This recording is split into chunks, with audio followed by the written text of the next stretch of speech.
I'm going to invite Mrs. Marita Due to come forward and introduce our key speaker. Marita Due, I prefer to call it the girl of 56. May you please come forward and invite our key speaker.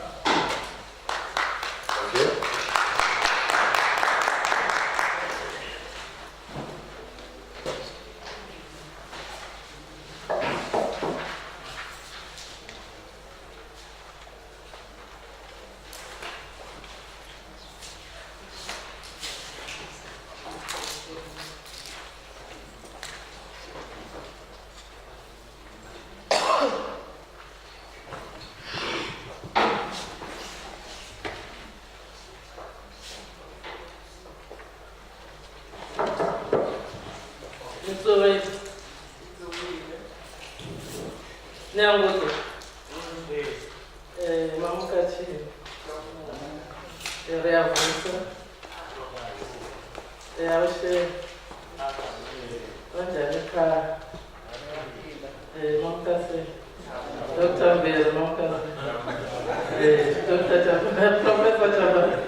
A very good morning to you all.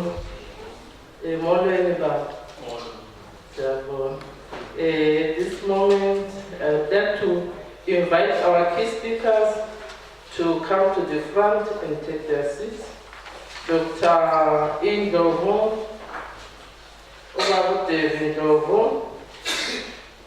and our language association chairperson.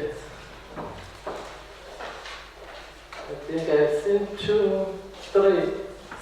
Sign language, I forgot it. That's a language. Thank you.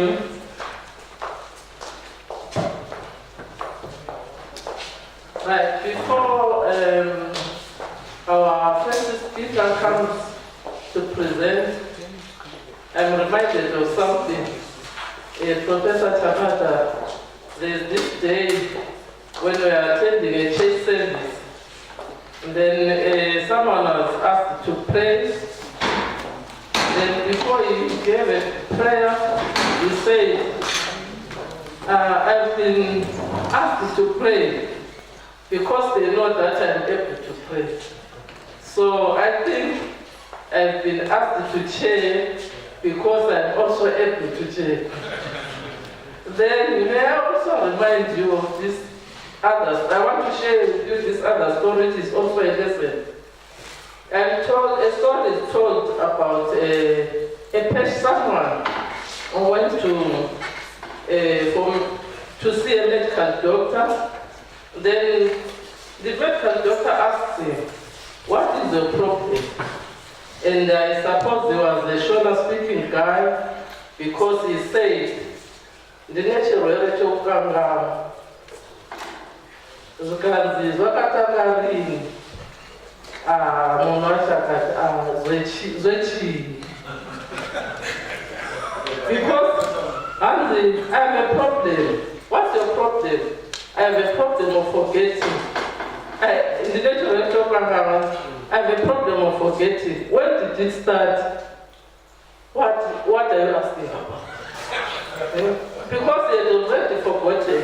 So may I encourage you to listen carefully, attentively, so that you don't forget what we have heard from this presentation. I thank you, Dr. Ndovo.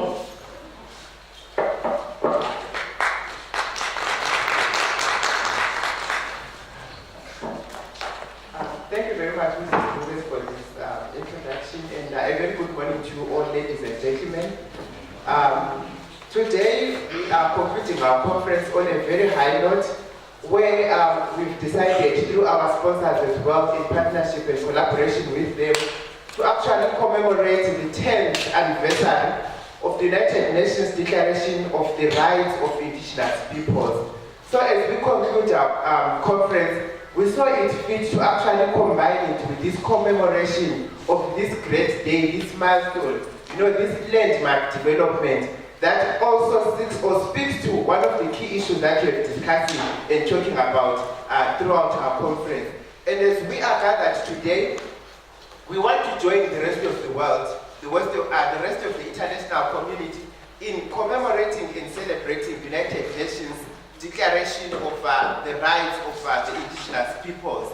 As we do this, as I've just said, we are actually marking the 10th anniversary of this declaration.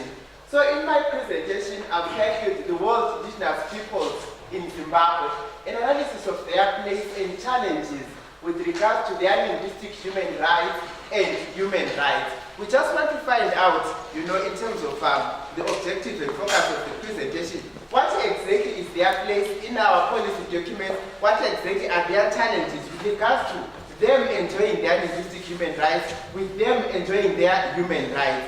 We also want to proffer suggestions that will ensure that this special group of people in our nation, in Zimbabwe, enjoys in the same way as the other language speakers their linguistic human rights and human rights. So what I'm going to do is to actually first of all begin by defining them. Who are they? We need to have this understanding of who exactly are we talking about when we are talking about the world's indigenous peoples.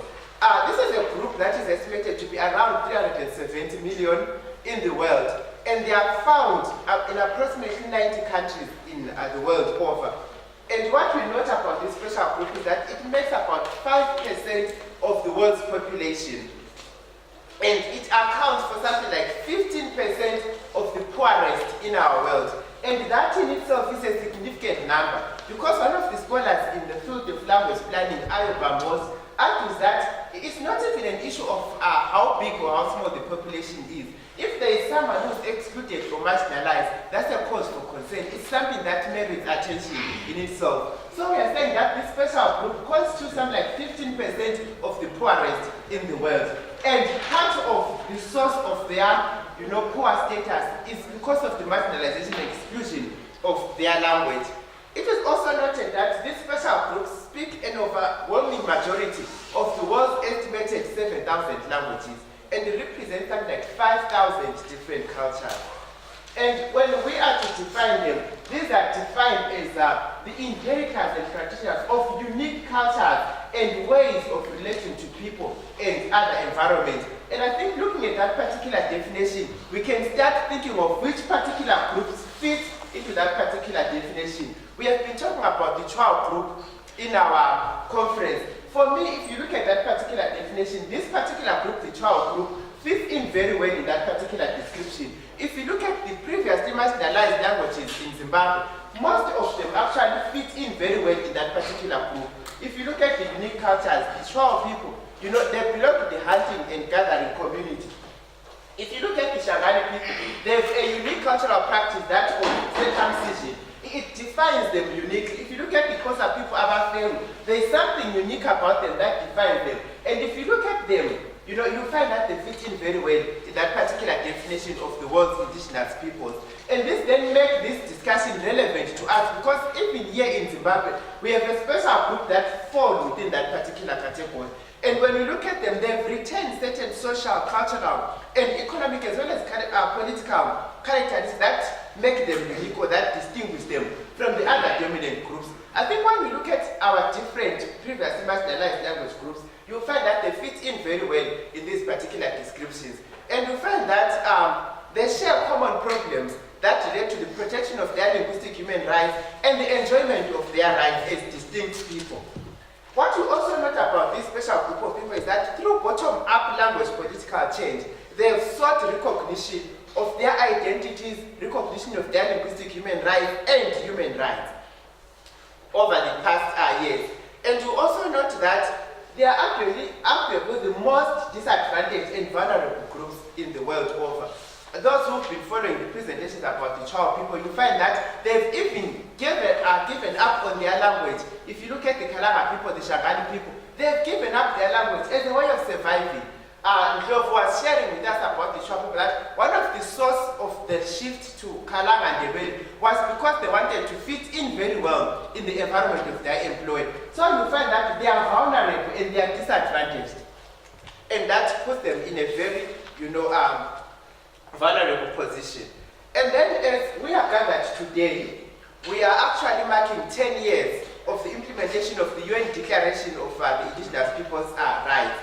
And we actually note that at national, regional, and international level, this particular declaration has registered remarkable success stories in terms of the protection and celebration as well as enjoyment of the rights of this special group of people. However, despite this major milestone, we still see that there is a gap between the formal recognition of these people's rights and the implementation of the policy that relates to their language rights and human rights. As such, we continue to see them being excluded, being marginalized, and we see that they are faced with challenges that relate to their human rights and basic rights such as access to education, access to health, and access to information as well as access to justice. However, as we continue to celebrate these 10 years, what is remarkable and what we register as a milestone is that we have seen that at national, regional, and international community, various countries have responded positively. They've aligned, they've domesticated the stipulations of this declaration in their constitutions, which for us is a plus. Because if you look at the Zimbabwean constitution as a case, you find that the Chao people which falls under the special group, they've now been recognized in our constitution. If you look at the sign language group or the sign language, the deaf community, they've also, been recognized in our constitution. If you go to South Africa, the San and the Khoisan people in the constitution of South Africa, they have a special people. If you go to Kenya, the Maasai people also have a very special place in the Kenyan constitution. And for us, that, is a mark that in Africa we have embraced the declaration of the UN Declaration for the Rights of the Indigenous Peoples. If you look at what is also happening, organizations such as the Tsoro also, Development Trust in Choloto, these are people that are also trying to take a part in promoting the rights of this special group of people. If you look at the SABC language broadcasting policy, it pays special particular attention to the San and Khoisan people in South Africa. If you look at Botswana, there is a collaborative research program which Prof. Chebane was here, the co-presenter to Prof. Dali. They have a program that they are running called the UMROS Collaborative Program for the Same Research and Capacity Building. They have actually published a book which I find very, very interesting and insightful. Mother Tongue Education for All, Multilingualism in Education and Communities in Southern Africa.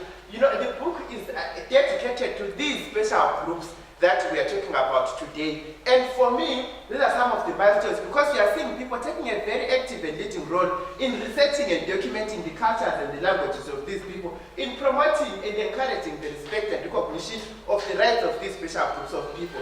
And at the academic level, honors, masters, doctoral dissertations, and this is devoted so much attention to these special groups of people from a number of angles, which for me is a plus. A number of documentaries from the media side, articles, chapters, and books, among other media of, documenting and doing research, have come to the fore as well, focusing on these special groups, which for me, as we mark a decade of this particular clause, is a worth cause for us to actually gather today and celebrate the recognition of these special groups of people. As I get into my presentation, this is the argument that I'm making with regards to the rights of this special group of people. One of my favorite scholars, Kutneb Kangas, notes that in binding educational clauses of human rights, we find that these declarations are recorded with opt-outs, modifications, alternatives, escape clauses, technical justifications, which permit reluctant states and policy implementers and makers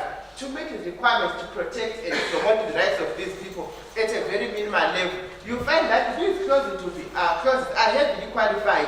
You find that they'll say a provision can be done if there is this particular possibility, if it's appropriate, if it's reasonable, practicable.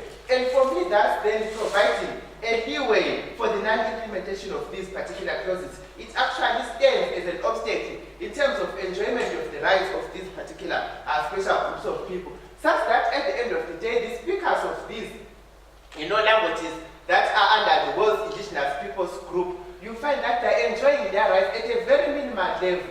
And this is done at the mercy of those who are actually making these policies. You find that these clauses relating to these special groups of people, they are heavily qualified to the extent that they do not fully enjoy their rights. And we are going to look at this, looking at our policy documents here in Zimbabwe as a case study. And you find that those who are familiar with Section 62 of our Education Act in Zimbabwe, it still reads the ministry may authorize the teaching of these languages. The use of that escape clause may actually puts these special groups of people at a vulnerable, position. We want a situation or a position where the ministry should, the ministry must, that then empowers this particular special group of people. And what we also find in the policy documents that enshrine the rights of these special groups of people is that two things often happen. In one of the instances is either the language issue disappears completely, or language in those particular clauses get a very weak treatment or a very poor treatment when you compare it to other issues of human rights. Yet language is actually the key to the enjoyment of all other, human rights. And in most cases, you find that these clauses relating to the rights of these people are completely silent, about language issues. Yet language is the key to development. If we are to talk about enlarging people's choices, one of the routes to doing that is through the use of these people's languages. Looking at the Zimbabwean constitution, to what extent, does our constitution promote the enjoyment of the rights of these, special groups of people that we are celebrating today? And to discuss this, I'm going to look at Section 6 and sparingly, because we have done a lot of justice in terms of discussing Section 6 of our constitution. Then Section 16, Section 15, 56, 62, as they are given there. To what extent do these clauses promote the rights of these special groups of people? So I'm going to quickly jump slide 12. Slide 13, Hillary, I'm jumping that as well. Slide 14, I'm jumping it as well because we have talked about Section 6 of our Constitution. I'm jumping 15 as well.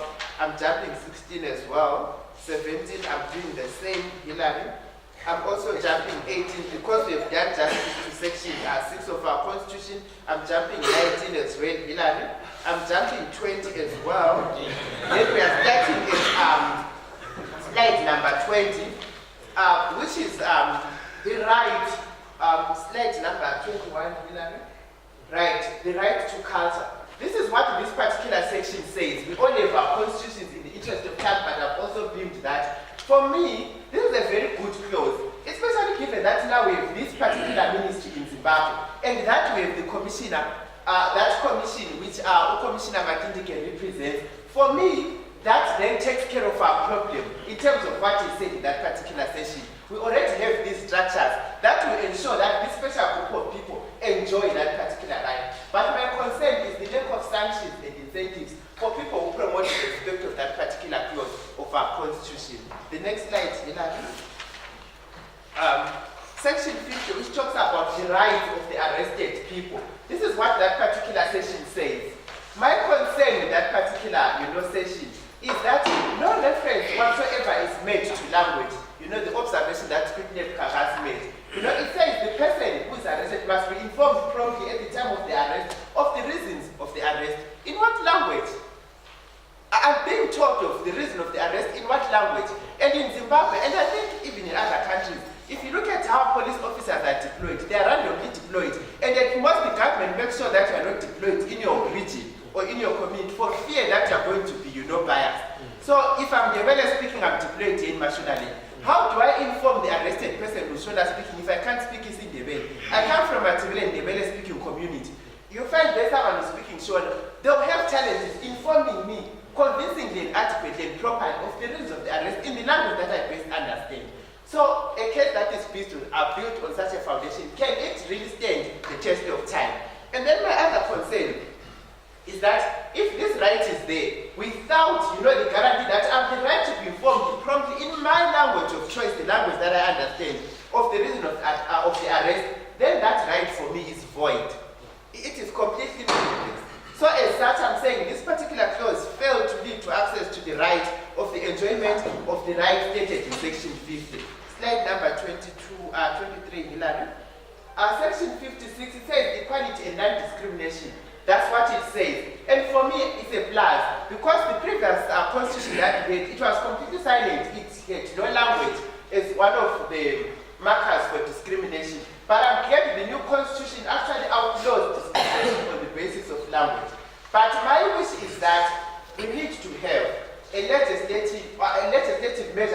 that will ensure that people who violate that particular clause are taken to task through that particular legislation.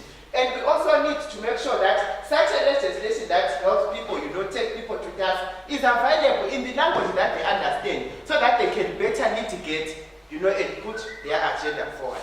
The next slide, section 62, access to information. I would say HCC was here, and other information providers are non-governmental organizations that disseminate information on HIV and AIDS. This is what the Constitution says about access to information. The next slide, Ilana. When you look at that particular section, there is no reference, we can go back to it, Ilana, for people just to see again. Again, there is no reference whatsoever about language. Language disappears in that particular section. I'm guaranteed, which I can have access to information, but in what language? For me, if that, section does not state that I have the right to access to information in a language of my choice, then it is null and void. It cannot stand. For me to fully enjoy my right to access to information, I must access information in my language of choice, the language that I best understand. The reason why we are begging to address issues of mortality among these special groups that we are celebrating today is because they are not accessing information in the language that they understand. I've been to Binga, and there have been stories of high immortality rates, particularly in the past, high death rates in terms of malaria, because it's a malaria-prone zone. If education is disseminated about malaria in this particular community, in the language that these people understand, would not be having the kind of casualties that we are registering in these particular communities. So if information is to be accessible to these people in the true sense of access, it must be packaged in the languages that they understand. If language is not included in that particular clause, then that access to information is null and void. And if you go to our court documents as well, they say that you have the right to access to information or to the proceedings, the record of the proceedings. But there is no guarantee that that right, you have access to that information that relates to what transpired in the court in the language of your choice. If you cannot understand English, which is the language of record of our course, then it's at your own expense that you're going to pay for a translator who's going to translate that. So that particular session does not really help people enjoy their right to access to information. Number 26, that particular section, language and culture, this is what it says. However, my major concern is that it does not specify the domain in which I can exercise this particular right. The open-ended nature of this particular provision is problematic for me. As it stands, it is incompetent. It can provide an easy way out for many people because it does not tell us where am I expected to exercise my right. For me, that open-ended nature is problematic. For me, for some, I know it can sound as redundant to say in which particular section. Some people might say, no, it's enough just to say that, but for me, it's not enough for a policy document. So something must be done there. And then the next slide, number 27, the right to administrative justice. This is what it says, it stands as it is. The next one, number 28, number 29, right to a fair hearing. That's what it says as well. Just look at that because they are related. And then just beam them as they are, and then I leave my criticism against them. The challenge with these particular sessions, just back, backward, right. My concern with this particular section is that in as much as it guarantees these two rights, no reference is made whatsoever to language. As such, again, like the previous sessions, they become null and void. I cannot be guaranteed to right to administrative justice or to a fair hearing if issues of language are not mentioned there. In as much as they talk about, that an interpreter will be provided for me, we are all agreeing on this. Over in Zimbabwe, and I think even in some countries in Africa, maybe with the exception of South Africa, which is a bit a step ahead, we have been engaging court interpreters on the basis of their bilingual competence, not on the basis of their training and skills in the field of interpretation. And to what extent can we rely on such people? Can we safely say they ensure and guarantee our right to access to administrative justice and to a fair hearing? So for me, I think what is critical there, on that particular session where they talk about the provision of an interpreter, that should be qualified, that we are going to provide the competent, qualified, state-sanctioned, accredited court interpreter. In South Africa, you cannot practice as a court interpreter if you are not registered with SAT. And there is a statutory instrument that regulates the conduct and practice of all language practitioners. And in Zimbabwe, this is what we also need if we are to fully enjoy our rights in this particular regard. Number 30, Hillary. That's another interesting section, the rights of the accused person. That's what it says. But again, good as it is that I have the right to be informed in a language that I understand, that's what they say is there. But my challenge again, the profession of the interpreter, is this interpreter trained? Or is just someone who's just got 5 O levels? If we look at the Judicial Service Commission adverts for court interpreters in Zimbabwe, initially they were looking for someone with 5 O levels and the language that they're interested in. They went on to 2 A levels and the language that particular person has. And it's been largely appointment on the basis of bilingualism. And research in translation and interpretation has convincingly shown that bilingualism is not an adequate attribute for a translator or an interpreter. So if that is not provided for in these clauses, then it compromises on our rights as the indigenous peoples that we are celebrating today to access to a fair hearing. The next slide, number 31. I just want to draw your attention to subsection 3. In any criminal trial, evidence that has been obtained in a manner that violates any provision of this chapter must be excluded if the admission of the evidence would render the trial unfair or would otherwise be detrimental to the administration of justice or the public interest. If we look at what we have just said before about the previous clauses and sections, our police officers are deployed without any linguistic consideration. Our interpreters are not trained interpreters. And we also note that even in the courts where the case is opened, because there's a lot of translation and interpretation that goes on, I give my statement in the local language, someone does the translation. Is that particular person trained in that particular field? What happens in the process of translation? Can I safely say that evidence has been gathered in the way that, subscribe to subsection 3? So in essence, if a qualified competent interpreter is not provided, these rights for me then are null and void. Let's move on, Hillary. I think we can omit 30 and 32 because I've just explained that, and 33. What I wish to see, if those of us who are familiar with the Civil Evidence Act of Zimbabwe, it clearly specifies that the court interpreter must be a qualified state-sanctioned, interpreter who's sworn in to actually do that job. I wish our constitution could also take that into account and include that particular line, because we have that serious problem where interpreting in Zimbabwe is assumed to be something that can be done by anyone who can speak, the language. And that's a serious concern that we note. And I'm glad Mr. Kopo raised this yesterday in the previous presentation, in the keynote speaker's presentation, that we need to accredit, our interpreters and traditionals, because a lot is happening and there are grave consequences, associated with misinterpretation and mistranslation. So that needs to be addressed with speed. And then number 35, Hillary, the right to education. This is what that particular section says. And I want to draw your attention to A. One is that particular right. Yes. I also want to draw your attention to 4. Look at that technical justification, that opt-out, that modification, that technical justification. It nullifies the right to education. The moment the state excuses itself like that, within the limits of the resources available, then they quickly say to us, the resources are not there. We don't have the resources to implement what you want us to implement. So that is a problem in itself. And to actually say we have the right to education and leave out the fact that I have the right to education in my preferred language, in my language of choice. I wish we could just take a leaf from the South African Constitution, next slide, Hillary, which actually says that one has the right to education in their language of choice. I wish in Zimbabwe could also have a clause of that nature.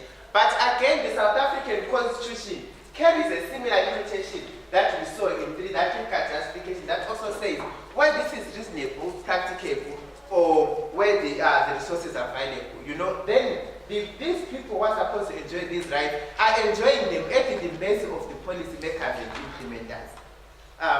As next slide, why am I saying we should have, language included when I talk about the right to education? One of my favorite scholars again, Owen, captures the centrality of language in education by noting that language is not everything in education, but without language, everything is nothing in education. In this regard, there is no education without language. If the right to education is perceived as an indispensable human right, then the right to mother tongue education is a necessary prerequisite to the right to access to education.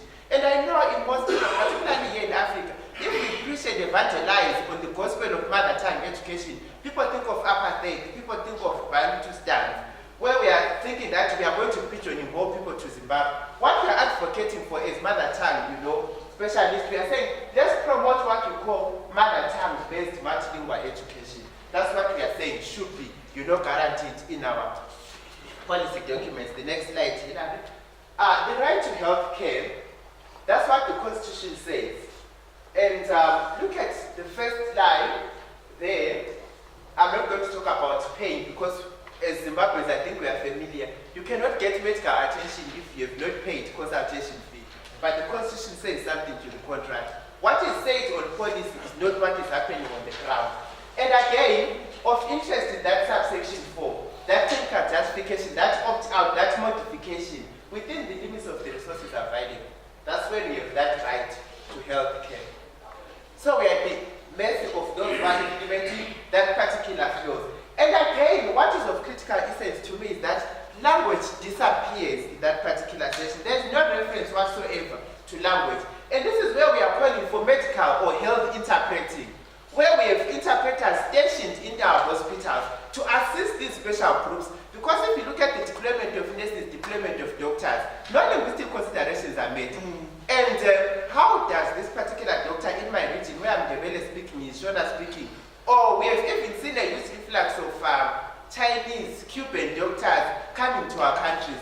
South Africa had to have opened, the door to the Cuban doctors to actually come and assist. They are French speaking. How are they going to interact with these people without medical interpreters? But what I like in South Africa is their practice to ensure that in their hospitals, they have medical interpreters attached to these hospitals, which is a plus for me. And as Zimbabweans, I think this is something that we need to learn and also adopt and advocate for and lobby for, in all various sectors. And it's even worse for the sign language communities, the deaf community. As the speaking and hearing, we are at an advantage somehow. We can compromise here and there. But again, it's not it. I would really want to access healthcare in the language that I understand, to be able to tell the doctor what is it exactly that I'm feeling. When I'm explaining the kind of a stomach ache that I have my Ndebele indigenous ways of telling how the stomach is behaving. But if I cannot say it in the language that I best understand, the doctor is bound to diagnose the wrong illness. I'm bound to misrepresent what is troubling me. So we are actually calling for a situation where we ensure that, access to healthcare also ensures that we access it in the language that we best understand. Because without that clause, access to healthcare is then now void. The next slide, Hilary. As I conclude, ladies and gentlemen, what we have seen in our constitution fits in very well, in that description of Philip Kangas, that in the binding clause of the constitution, we note that two things often happen. Language disappears completely, or it gets a very weak treatment and much poorer treatment than other important human attributes. If you look at the requirements, the qualifications for judges, comparing them with those of interpreters, a lot of specifications are given about judges and magistrates, their appointment, that they should have this, they should have that, but of the interpreter, we just ended saying an interpret. And this opens space for the engagement of these mere bilinguals. We can actually compromise, our access and enjoyment of these basic rights. So as I conclude, my wish is that most of the policy documents that we are seeing in these said domains, education, media, justice, the list goes on, you find that in as much as we are talking about the treatment of these languages equally or equitable, we note that they are not taking into account the language preferences of people affected by governmental measures and communication. If the government is to effectively implement what Section 6 says and these other sections that we have discussed, we need to make sure that we put into place, practitioners which will be able to execute and help us implement the letter and spirit of our Constitution as it is. And what worries me a lot is the failure or the delay to amend and align these other documents like our Court Act, the Health Act, Education Act, With the new constitution, the provision of the new constitution, that reluctance, that delays, one is mere note in terms of the extent to which we are committed to ensure the protection and the enjoyment of the rights of the special group of people that we are actually celebrating today. So it is my wish that these particular policy documents must engender, they must champion, they must be the vanguards, to use Monene's words, of the ethos of the Constitution. They must take their cues from the Constitution and domesticate the values enshrined in our Constitution. As I conclude, I'll conclude by saying, Nyabonga, thank you, Fianeboa, Nyabonga, Chwanumba, Zakesa, Dodibua, Tilote, and Jabulela, Asante.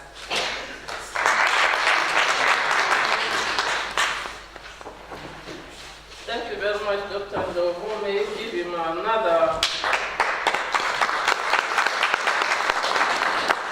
Let's do what I wanted to say. Right, thank you very much for this insightful presentation. I think it was really pregnant, more than 9 months pregnant. I think quite a lot of issues have been raised concerning the rights of the indigenous. And I've picked a few issues that is very minimal recognition, the clauses are void, and we really need to act as the special group of people. I think it's high time people should act rather than mere say things and not act. I think let us take it from there. The only response is upon us, the special group. And by being special, we mustn't be cry-babies, isn't it? Yes. I think he has also reminded me of something. I was once an SA at a certain hospital.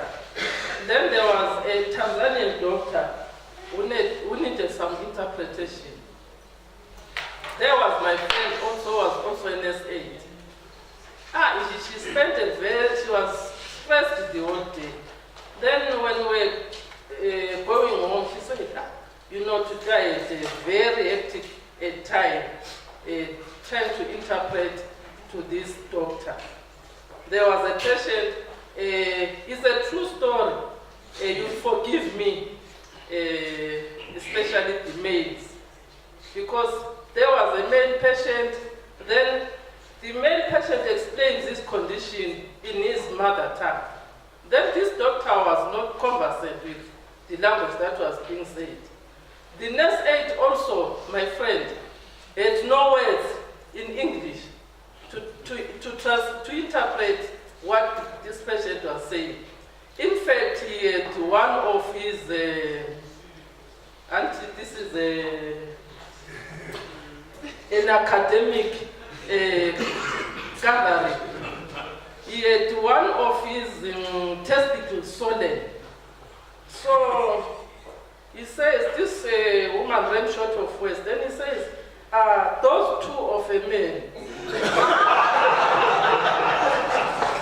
Right. So he said, those two of a man. How many tools does a man have?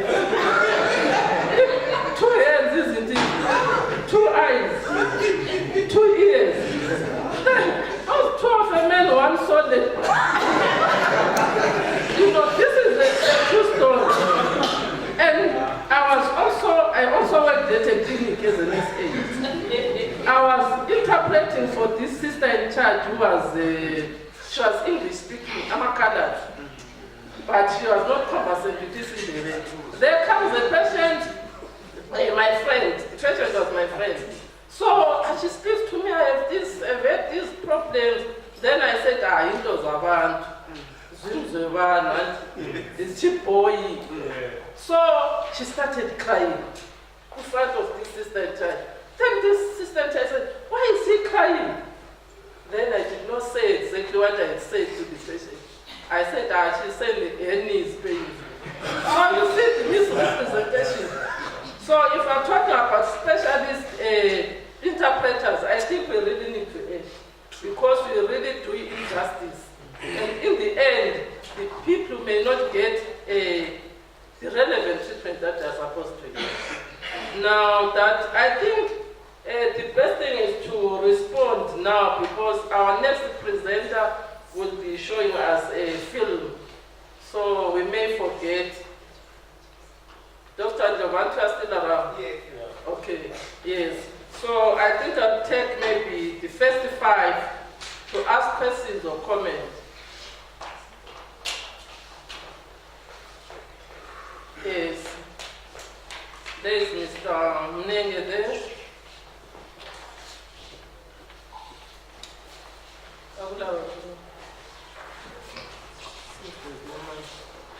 Number 2.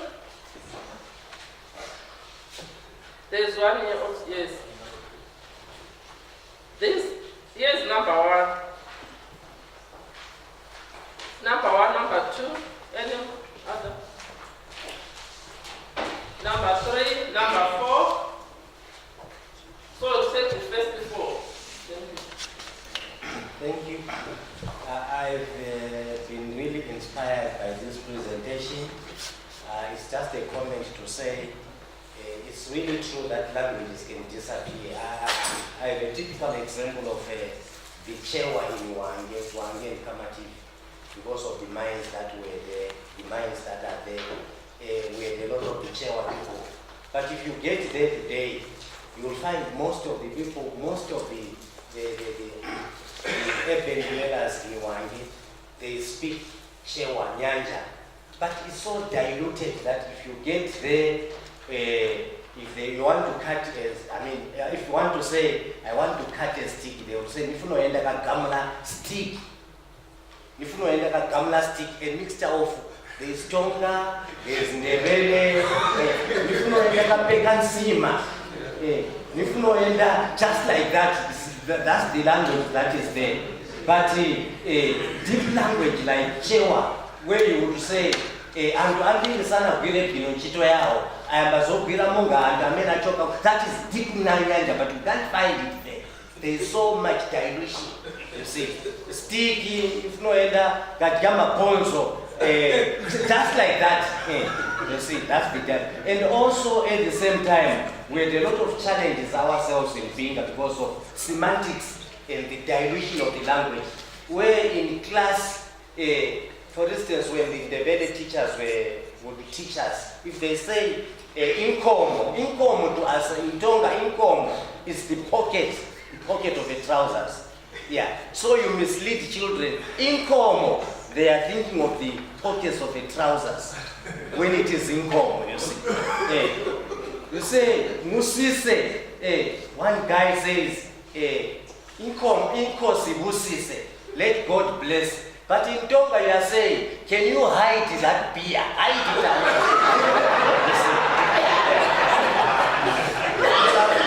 It's offered a mug of beer and it says, thank you very much. But to a Tonga person you are saying, hide that beer, hide it away. You see? So, yeah, thank you very much. That's what I want to do.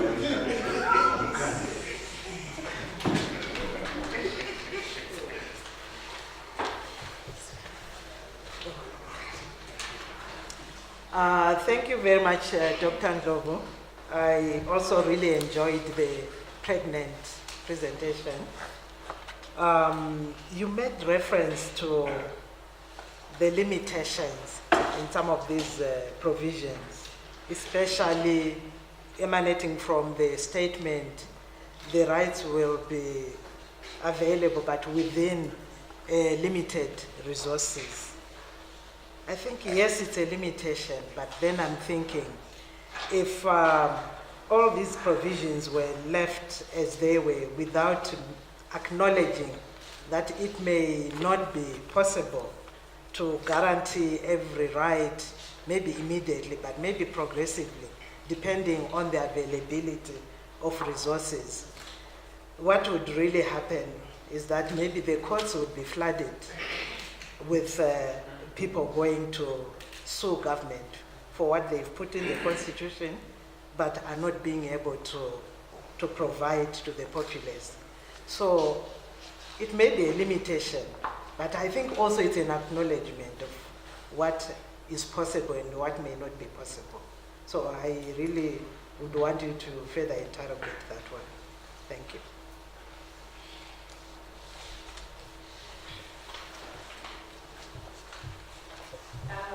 Good morning. I would like to appreciate Dr. Ndoro's presentation. It was loaded. Coming from the justice sector, I was really touched by the aspects on access to justice relating to language. I sit on a committee which deals with justice, law and order. There was a survey that was done on access to justice. It touched on all other barriers to access to justice, but the aspect of language was not touched on.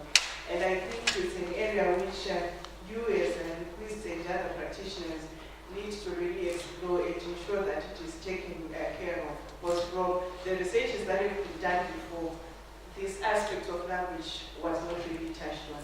Then another aspect is on the constitutional provisions. The Constitution is giving us an outline of the language rights that should be enjoyed. And I think now that the language bill is under deliberation, all these issues that are being raised, that this aspect is not touched on. The Constitution as an outline, as a skeleton, cannot have all our aspirations, but the bill is the opportunity now for all these weaknesses to be taken care of. Thank you.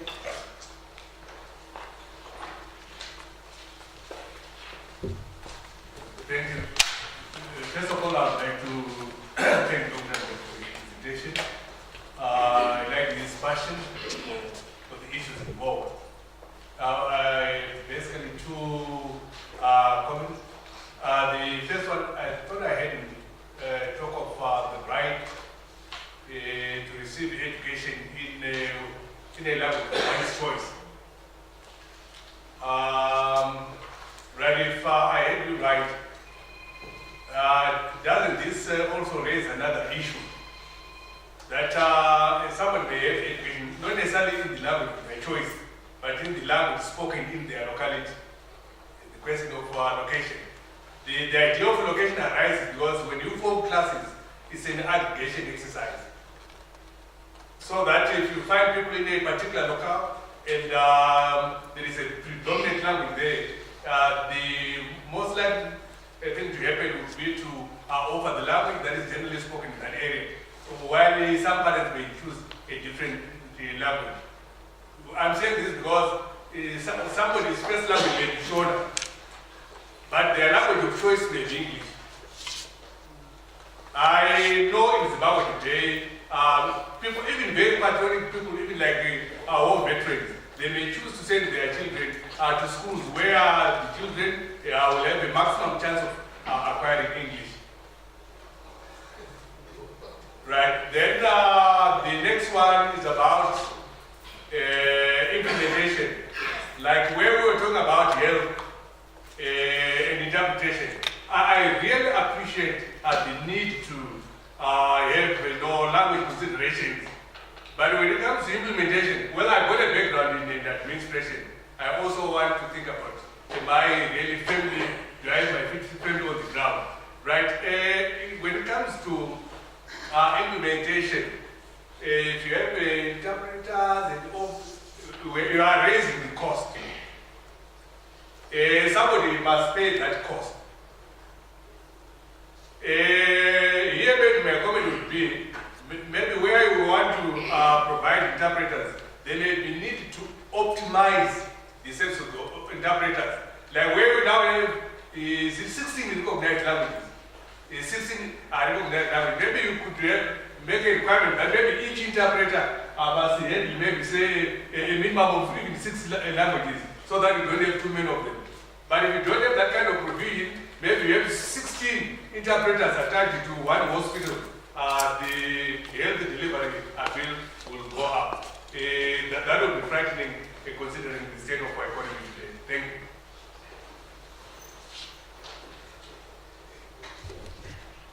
Thank you very much for the comments and the questions. The first point from Commissioner, your justification of the modification, the alternatives of take justification.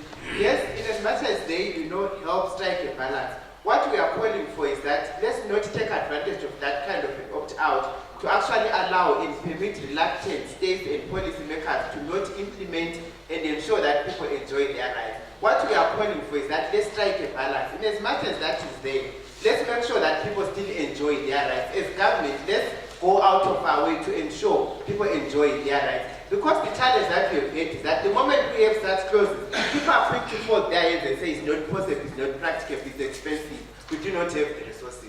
So then we then have that attitude of total surrender already before we even make an attempt to do so. So what I'm calling for is that let's make sure that people at least enjoy that fair level of, access to their rights. And then on the issue of the Constitution being just the skeleton, being the framework, in as much as it is that framework, I expect it, to be the one, since it is actually the supreme law of the land, to actually be the guiding document, to be the one that says, you know what, I expect other documents then to take a leaf, to draw from it, to take cues from it. Because there are some gaps which I think the Constitution can address, especially the issue of including these language clauses. For me, I think it's critical. In as much as we can have them in the Bill of Rights, I think it is also essential that they are, enshrined in the Constitution, because the Constitution constitutes the supreme law of the land. If there is no reference to such in the supreme law of the land, it then opens up space for all sorts of problems, in my thinking. And then on the comment that it could be a bit difficult to actually ensure that people have access to education in the languages of their choice, given that at times I can be developed and here in Marginalised. What we are saying is that in such cases, Mr. Mike, we will actually say it is up to the learner to actually say what exactly is their mother tongue. And in this particular field, the mother tongue is defined in 4 ways. 1 in terms of function, 2 in terms of competence, 3 in terms of origin, and the last one in terms of identification. A mother tongue can be defined in these 4 ways. So it's now up to the learner to actually say, for them, what exactly constitutes the mother tongue, for them to be able to be given that particular kind of education. And we are even calling for what we are calling mother tongue multilingual education. Not just mother tongue education, but it should be mother tongue based multilingual education. And in cases where we have that, mixed in languages, it is very possible. One of my recommendations in the thesis, when I was looking at Tonga Venda and Kalanga, I recommend that it is still possible, even in linguistically mixed communities, to actually implement mother tongue education. Classes can be allocated according to languages. For some, it might look as apartheid, but it's not apartheid. If we then look at the cost implication at the expense of the other disadvantages that these people are going to go through, we are actually not doing justice to the issue. There is need for a balanced analysis of the situation. When we do our cost-benefit analysis, let's not be worried only about the cost, but let's also look at the benefits. Let's also look at the disadvantages that these people are going to be suffering if we exclude them in the curriculum. If you look at what is happening in South African hospitals, Mr. Mike, one way through which they've tried to take care of that particular problem, which I think in Zimbabwe we can also adopt, is that in their curriculum where they are training nurses, doctors, and other health practitioners, they make sure that these people are trained also in the language other than their own local language. In South Africa, you have your mother tongue, you have an additional language, you have English. So in essence, when you graduate, I think at primary, secondary, you have these 3 languages. And then when you're a health practitioner, you are also mandated to actually take another language other than your language, so that you are able to serve in whatever community that you are deployed in. I think in Zimbabwe also need to do the same, develop a curriculum for nurses, for doctors, and even for the lawyers as well, so that they are able to serve and service our communities effectively in the language that they can, speak. Even the magistrates as well. That can even help us lower the bill of having interpreters. Because I see our magistrates, our judges in Zimbabwe, they are never shown as speaking the other local languages. And they pretend not to even understand the local language. They want to work through an interpreter. For what good reason? I don't know. Because the Constitution is saying that our languages are enjoying parity of esteem. Why are we quickly to betray in our Constitution that strong bias towards English? That in itself for me is not fair. And then the issue of the cost implications. More often than not, people always emphasize the problem of cost, but overlook the disadvantages that people go through if we exclude them.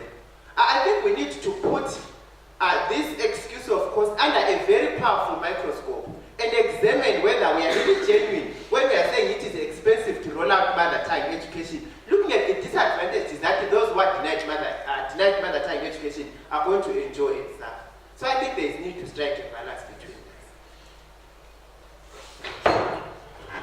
Thank you, Dr. Ndlovu. I know we can go on and on, but in the interest of time, may you allow me to call the second presenter to share with us what he is. Mr. Ndlovu. I think the rest of us can see that I think that he is going to.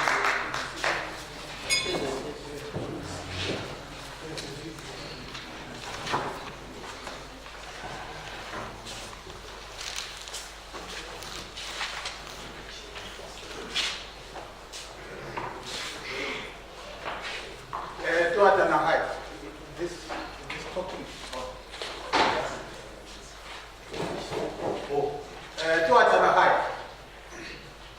Yeah. You just speaking your languages. When I speak mine, you just speak mine. It's okay. Now I've got this question. I've got this question. It's like when someone talks, and then when you sit down, you ask him question. But now this thing is going to be talking. I'm going to be asking. Because if I talk, I want you to listen, and then you ask me to talk again. So I'll spend the whole day talking. And then the one thing that is very interesting here is like when I came last day, that was Monday, I heard that there were doctors, and I was wondering why are so many doctors in this room? Who is in the hospital doing all? And then now I discovered that we are the doctors of talking. Because where I come from, the doctors are found in hospitals, not here, but here they are doctors of talking. And I know you're going to be asking me, so this is why I said I want to play this video so that you're not going to ask me, because it's not me who is talking, but it's that thing. Please, my friend, can you play?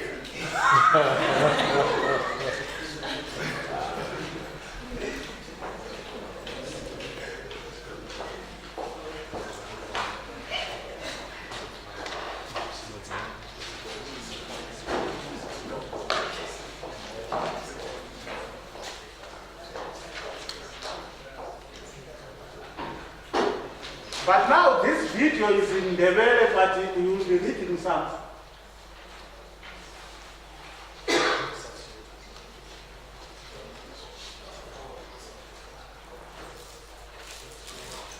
Yeah, while our technician is trying to sort out the sound system, the purpose of the video is to help us have an appreciation of who the 12 people that we've been talking about all along are, as we are commemorating the World Indigenous people today. So what we are going to do, this video is going to help us at least learn and get a feel of who they are, such that tomorrow when we are going out to actually conduct research in that particular community, at least we have a feel of who they are and what to look for and what to actually, look out for as we are doing our research.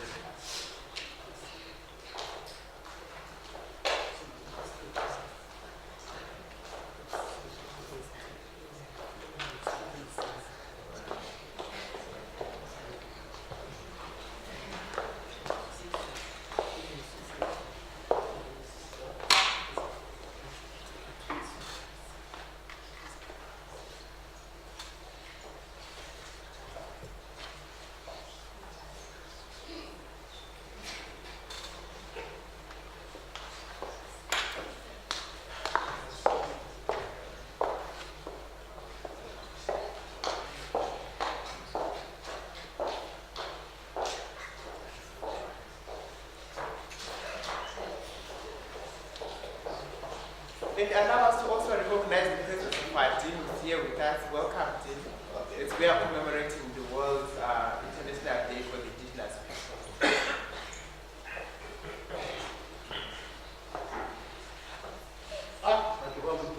Give me short.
Tiko Manonkele, Silipo Kule, Ube, the multi-purpose center, la uzenzo kulinda into zamasiko, kufundwe into zesikole, kufundwe futhi abadala abangazabathola amathuba.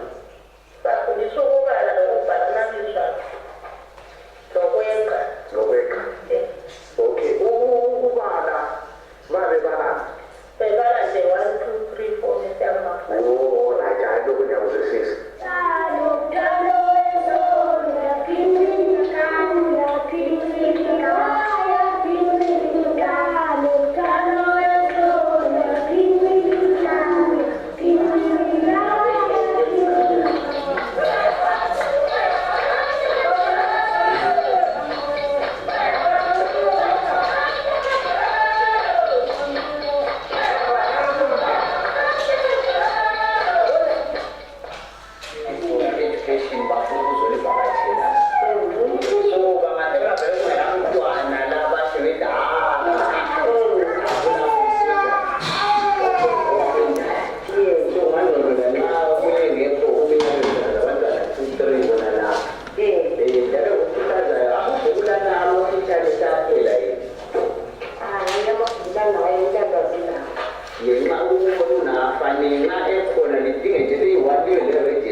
I wanted to show that part where we were at the bush and we had children, and they were actually telling me, for example, I asked them, what do you know of Chwa? And they were saying, head is Ma, and this and that and that and that.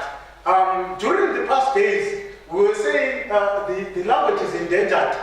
There are about 13 speakers. We were talking about the fluent speakers, the elderly people who understand the language. And we have got more than 25 or 30 people speaking this language partially. And you know what happened? Yesterday people were asking, when did this project start? And who started the Chwa language project? It's like, I used to work in South Africa. From 1995 to 2005, I was working in South Africa. And it's like I was like going back and I was seeing that the community was suffering and the things were not going okay. Then I decided to come back in 2008 and say something has to be done. Because the elders, every time we come home, they will be saying, but we don't have a language. People are calling us names. What do we do? Then we sat down with the community and decided that we have to recreate the identity of the San. Because it's like we used to go maybe to Cholocho, and people will ask you, who are you? I will say San. But you don't understand the language, you don't speak the language, you speak in Ndebele. And then they will say, you are fake San. If you are San, you have to talk the language. Then we decided with the community that priority number one was for us to start teaching the language, learning the language. And we did not do this maybe because we wanted the language to be included in the constitution. We did not even know that there was a constitution. And what happened is like we were trying to talk to people, trying to understand. Because it's like when you ask people who are the San, people will tell you, San are these people who have got this magical power to disappear into thin air. San are these people who love meat more than anything. They can turn into animals when they are hunting and doing all those stuff. And this troubled the community, and they will say, if we cannot go out and tell people who the San are, who is going to do that? Because, like we said yesterday, researchers were not even worried about what was happening among the San. So we decided to do this ourselves. So in 2010, I think it was May, we decided to do a charity walk from Bulawayo to Cholocho. It was 114 kilometers, where we said we want to tell Zimbabwe that the San are actually in Toronto, because people were always saying there were once San people in Zimbabwe, then they migrated to Botswana, South Africa, Namibia. But we wanted to tell the true story that the Sans are still there in Zimbabwe. And as we were walking, we were talking to people, and they asked me, what do you know about the San? People will be saying, but the San, they are short, you are taller, and the San are like copper colored. All those things. And we were trying to educate Zimbabwe on who the San are. And as we were doing that, the other day, it's like I got a call from the Chronicle newspaper and said, you guys, what were you doing and who are you? And this is the time when people started wanting to know more about the San. And as time went, it's like we were invited even to the language Indaba, where they said, we have been like hearing about this Chwa language. Who speak the language? And I remember we were invited in Bulawayo, it was 2011, somewhere there.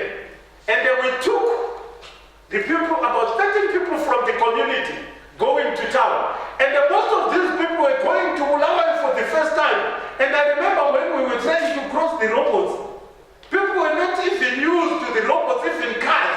So we had to hold hands. And the people were looking at us and saying, what are these people? But we said we wanted to go and talk to Zimbabwe. We want people to understand that we are Zimbabweans and we've got this language. And the one thing I noted again is like we went to that building, this Africa House or Trust House, and it was 5-story up and they were to ride on that lift. And when we get up there, the elders were saying, no, this thing, it's like you feel something. And then they said, no, we are not going to ride on this thing. They said, but we have to go down. And we took the stage. And then they said, now we're getting dizzy. This one is going on. And then I said to them, okay, you see this lift? We can like press some buttons, then it is going to go slow. Then they went inside, hoping that it was going to go slow. Then it went to. They were down and they said, you see, we nearly died. but we did that. And I remember at one point when we came here at this university with Mofati Wangini Moyo at I hope you saw his picture with Professor Jeffrey Wills. That one was taken at our there. And it's like we were put at one boat there, and I understand Mr. Wadini did not even know how to run a bath. And the people who were working at that boat, and they were laughing.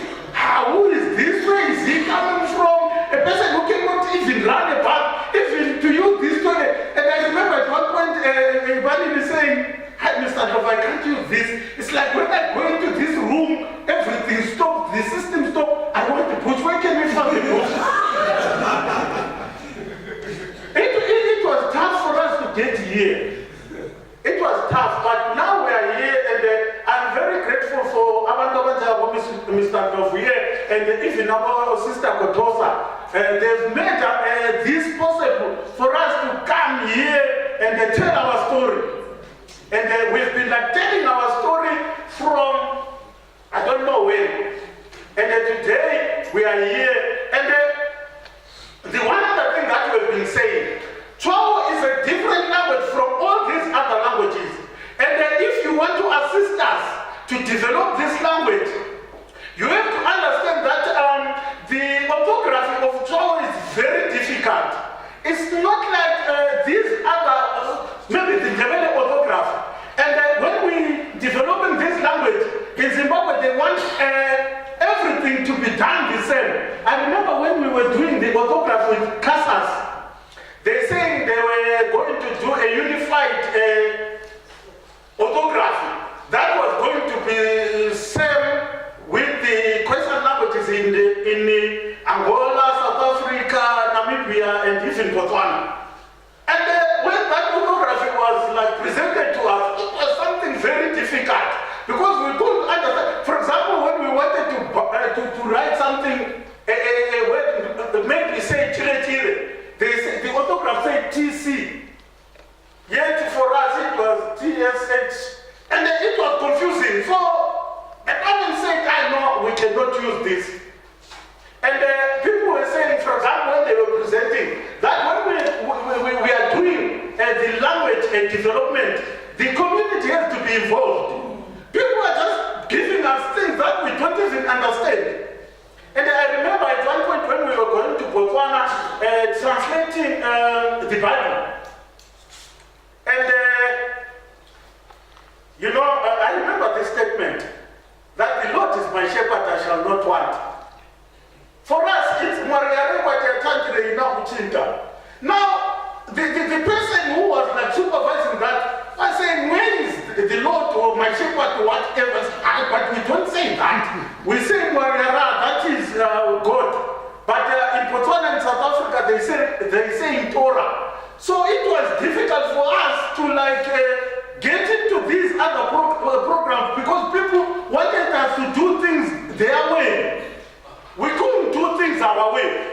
For us, it's like the Lord is my shepherd, it's Maria, it's okay. But it's like these people, when we are doing translation and stuff like that, they say it doesn't sound okay.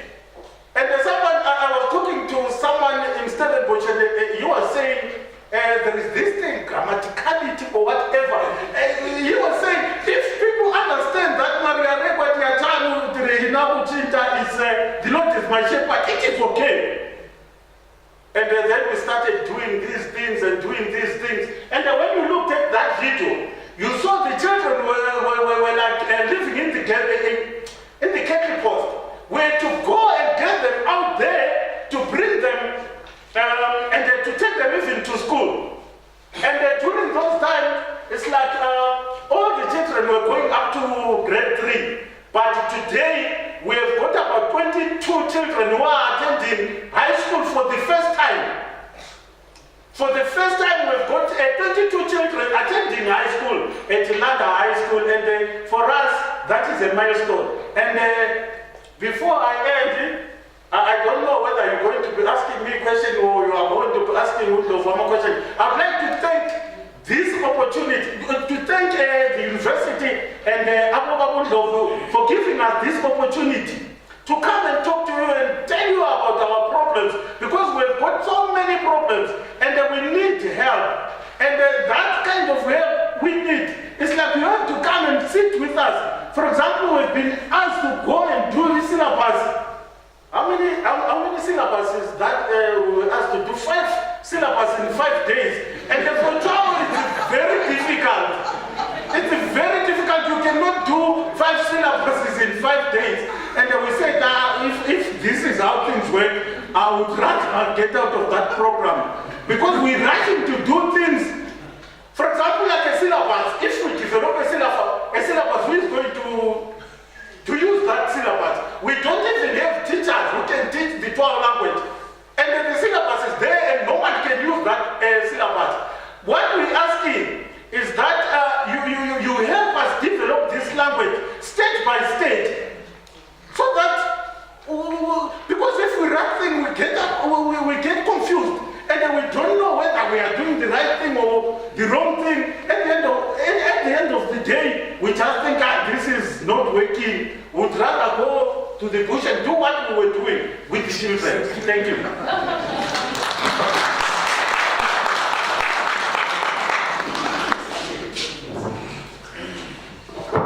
Yeah, so touching. I think we realized the emotive aspect that we were talking about on Monday. Here there is the existence of a deprived language group with children who at the age of 11 are no longer attending school. Children have gone up to grade 3, grade 5. And I think we all realize that people are enjoying their culture. They enjoy who they are, their identity. As you saw the dances there that were shown, and I think we have also heard Mr. Ndovu's appeal. I know Professor Tabata was one of the people also assisted, and I think he's still continuing to assist this language group. And on Monday, it appeared as if the son do not know anything from the presentations that we had, and we've realized that there are children who know how to speak the language. What is left now is to reinforce or what they already know. And lastly, to Mr. Ndov, I think Mr. Damasana told you what to do as men to have children. You still remember you're saying you are a very small population, but if there are men, I think men and women, it's possible to have many children. So let's have those children so that we have schools. Yes. Thank you very much. So for us to have children, we have to eat meat and drink that soup. Because now there is no meat, we can't make babies. Okay, thank you. So I think we've limited time, and we are supposed to be out at 10:25. And may I just invite a few people to comment And may I say, let us be brief in whatever we say so that we have enough time to go out there and enjoy.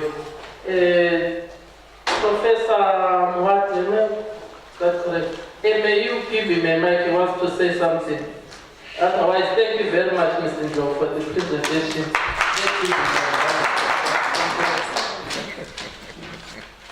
Thank you very much, Mr. Ndoku, for being courageous and for jettisoning or abandoning shame, and embarrassment. Many people feel very embarrassed to tell their own story from their own perspective. And the courage that you have just exhibited, in front of us, to tell the San story from the point of view of the San people themselves, is one thing, that we love. Self-defining and self-naming are critical aspects that any people, on this planet, created by God in His own image, must be able to, to exercise. It is only dogs and slaves that are named by other people. Human beings name themselves. So never again should you allow any other people to name yourself. You must give yourself your name. You must name yourself. And you must be able to do that standing on your own 2 feet with your own mouth, not a borrowed mouth. And I really applaud that. And I want to assure you that as the University of Zimbabwe, we, going forward, we will take active interest in the Chao language. It's one thing that I will obviously share with the executive. And this is something that we are very much capable of doing. We have done it before, we are doing it now, and we will continue to do it. So you are guaranteed of our support as the University of Zimbabwe. Don't be surprised, in the next 2-3 years, to hear that Chwao is now being taught as the University of Zimbabwe.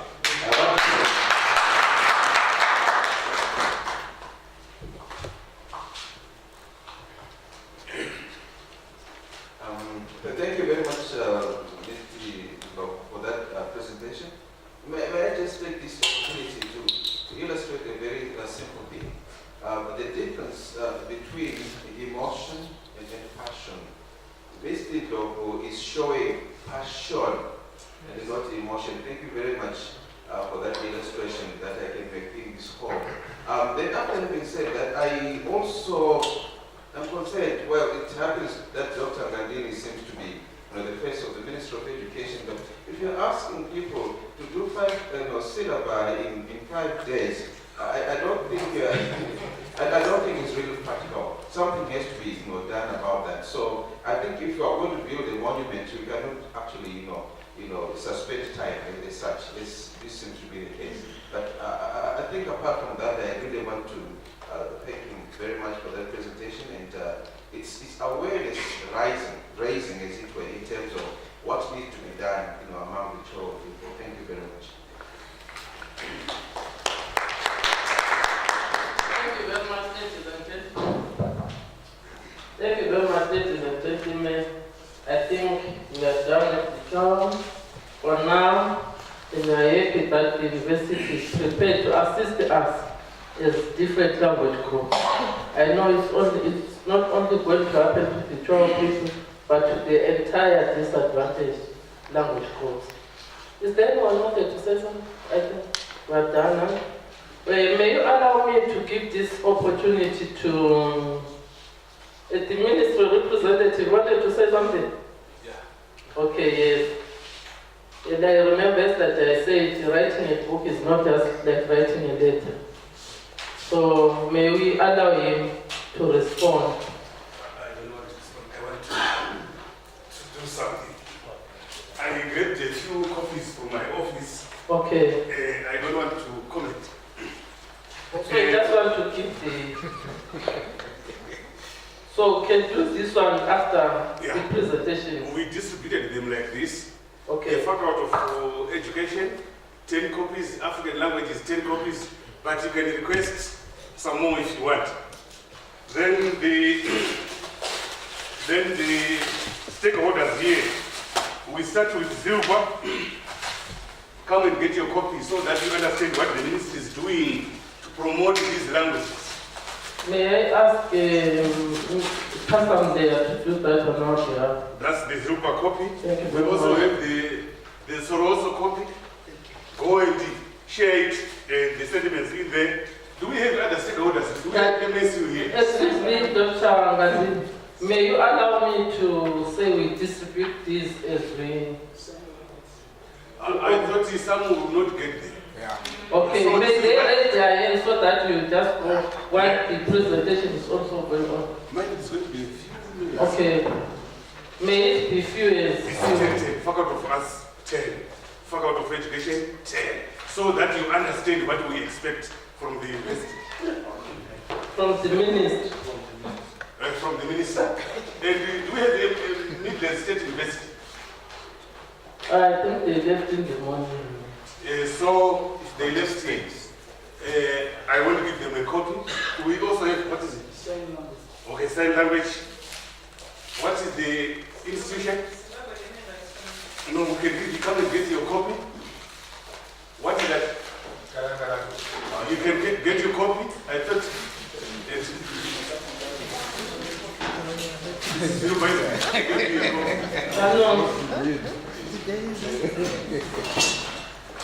do we have the Great Zimbabwe again?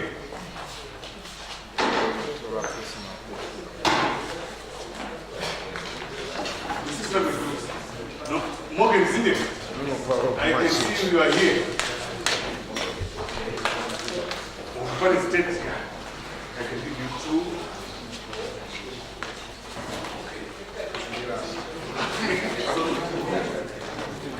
And I can give you 6. You want 6?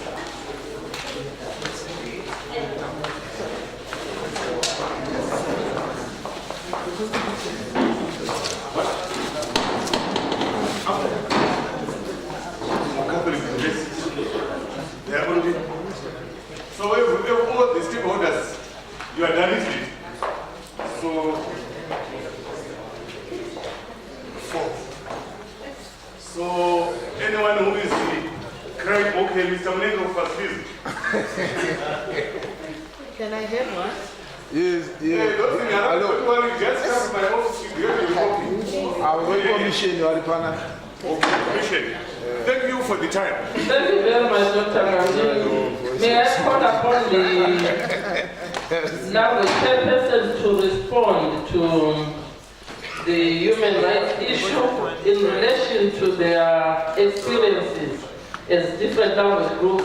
May you allow me to say we are only having 5 minutes per representation, and may we honor that. Thank you very much.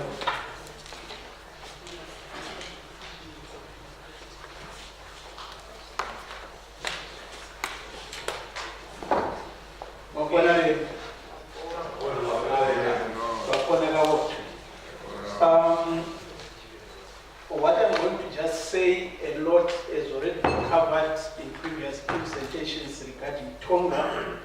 I'll just highlight a few things on the grounds regarding to linguistic rights being working for us or being available and to what extent.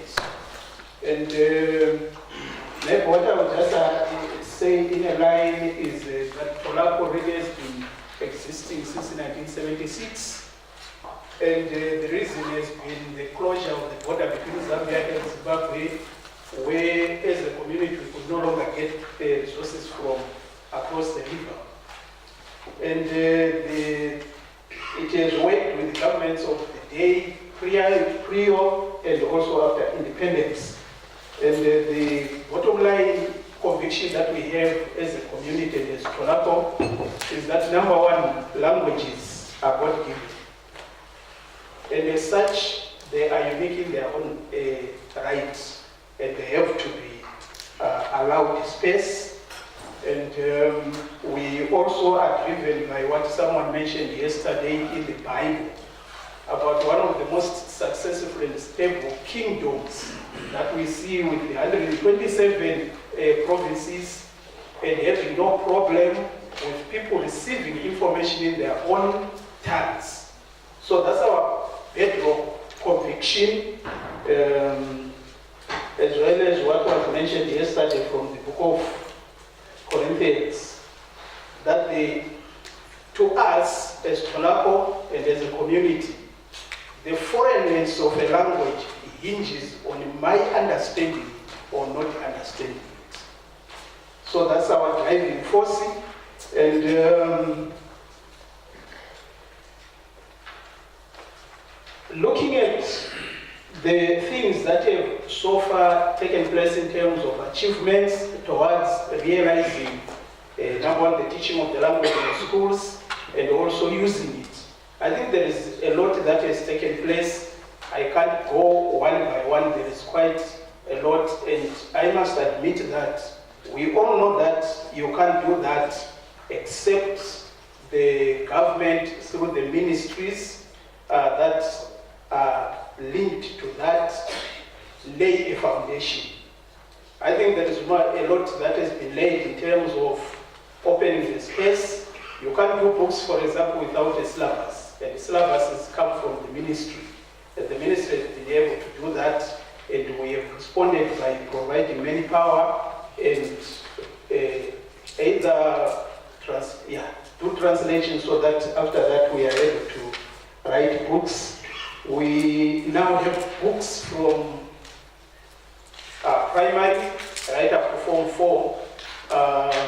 We only had a major setback of grammar book, but 2 weeks ago we were able to have our first ever grammar book in Tonga called Zimbabwe Mulaga, which covers O-level and A-level. We have also since been able to produce some novels locally produced in Zimbabwe, but also we are still getting some from Zambia. So in terms of books, we are crawling forward. We are not yet there, and the ministry is supporting us here and there. Yeah. The human resources, I think we are also now having a growing number of local authors. Most of the books that are now in schools, including the grammar book, is being retained. They are being retained by local guys. We don't have an important writer so far. The examiners, the markers, they are all locals. These are not just people picked from elsewhere. They are people that are actually fitting in and qualifying into standards of Zimbabwe as expected by the ministry. When it comes to media space, we also are actually having space in the media, both TV and radio. And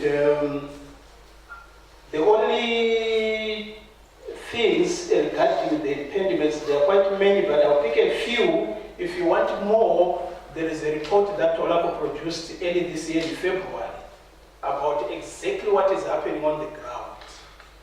And one of the most heartbreaking thing was, among the findings, we still have headmasters sometimes who are locking Tonga books for 9 years just to keep people from learning the language.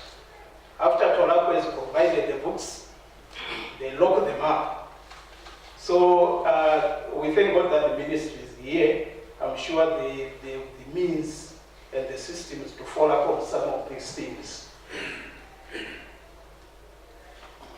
The other impediments, others have mentioned it, the issues of sometimes being given short notices to translate syllabuses. It's happening everywhere, and I'm sure they are hearing and they will help us. In conclusion, because my time has run out, I want to say as a conference, if we believe that it is correct and it's important for Africans to receive information in their mother tongue, let us also be able to align our actions so that we align with the Bible. Bible tells us that faith without action is dead. When we talk about what is right and we believe it, that's our faith, but it has to be qualified with our actions that follow. I think, Madam Chair, you have told me my time is up. Thank you very much. Pastors are normally accused of never ending. I don't want them to take. Thank you. Thank you, Pastor Mdea. Pastor Mdea keeps our Zilpa moving. I think he fasts and prays for us day in, day out. Thank you very much for your presentation, Pastor Mdea. Our next presenter is from the Sign Language Association, and I believe he's going to be very brief because he shared a lot with us yesterday. Thank you. Then after him, we'll respond, comment. Or 2 minutes, I think will be enough for you. Thank you. First of all, I want to thank you all, in particular to Tandovu for inviting us as Sunrise Sign Language Academy. As I said yesterday, this campaign cannot be achieved by Sunrise only, but partnering as people of Africa, for Africans. What am I saying? As an entity or as a college or as an academy, we are training kids in sign language so that when they go, now that the ministry is calling for inclusivity, but unfortunately those people, the teachers, they are not conversant with sign language. How are they going to be realized? Looking at the exam these guys write, they write the same exam, but these guys, they are failing big time. What are we doing about it?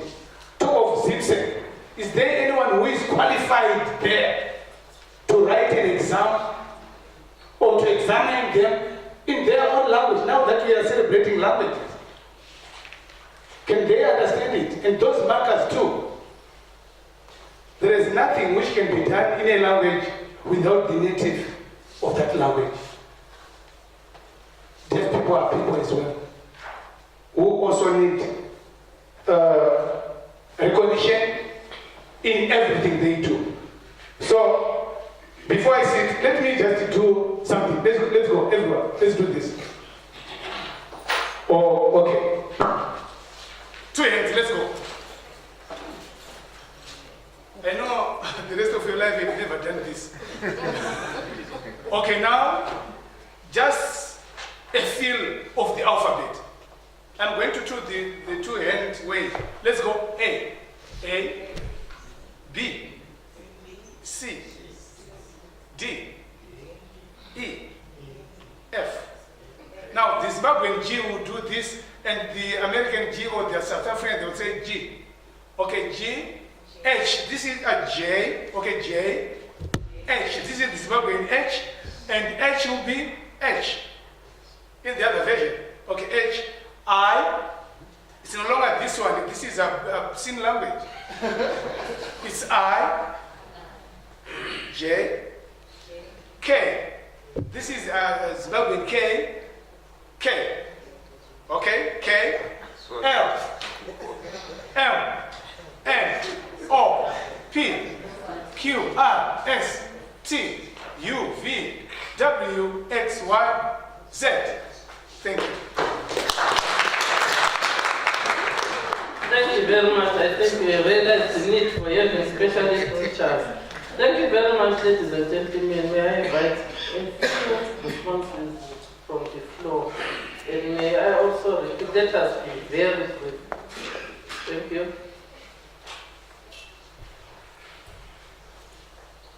Doctor. Maybe just to comment as well with regards to sign language, I think it is also good not just to restrict it as a medium of instruction. Let's have it taught as a subject as well. Yes. And let's promote, individual, multilingual, individual and institutional multilingualism, where we are even saying not only the deaf should be learning sign language, but even those who are hearing and able to speak. Let's promote the teaching and learning of sign language across board. As well. Let's have it as a subject. I think that's where our problem is as well. Yes. Anyone to assist the command? Sign language, yes, thank you, Sunrise. We actually did Zimbabwe tour of sign language in the whole of Zimbabwe because we were interested. We had other partners that we were working with. It is different, and apparently the stage that the trust is currently at, as well as Agnes and partner, as well as King George, there are quite a number of individuals who are involved in sign language, is trying to see whether it is possible for sign language to be standardized. Because as it is right now, someone who learns at Daniko and someone who goes to Emerald Hill actually will not be able to understand each other. There seems to be no mutual intelligibility. So sign language is pretty tricky. Why? Because you find that what is discovered is that there is no first language. They are not acquiring sign language as their first language. And that becomes a problem because when they go to school, they don't have a language, a first language.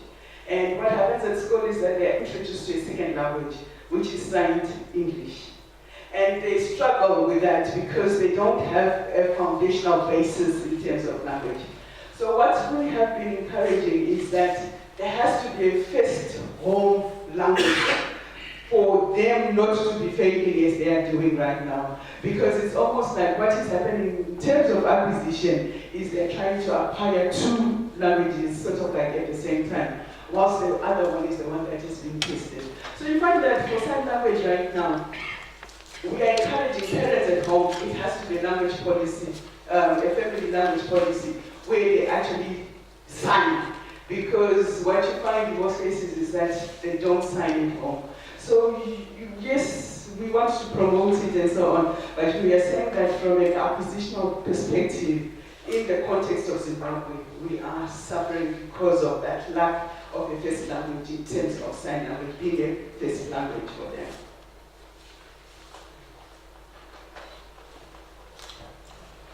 Thank you. I think this is a comment, and I think that takes a lot of that. Ladies and gentlemen, thank you for your attention. Thank you for respecting the chairperson. Thank you for respecting everyone else. But may we give a round of applause to our presenters, then lastly to the chairperson. Thank you very much.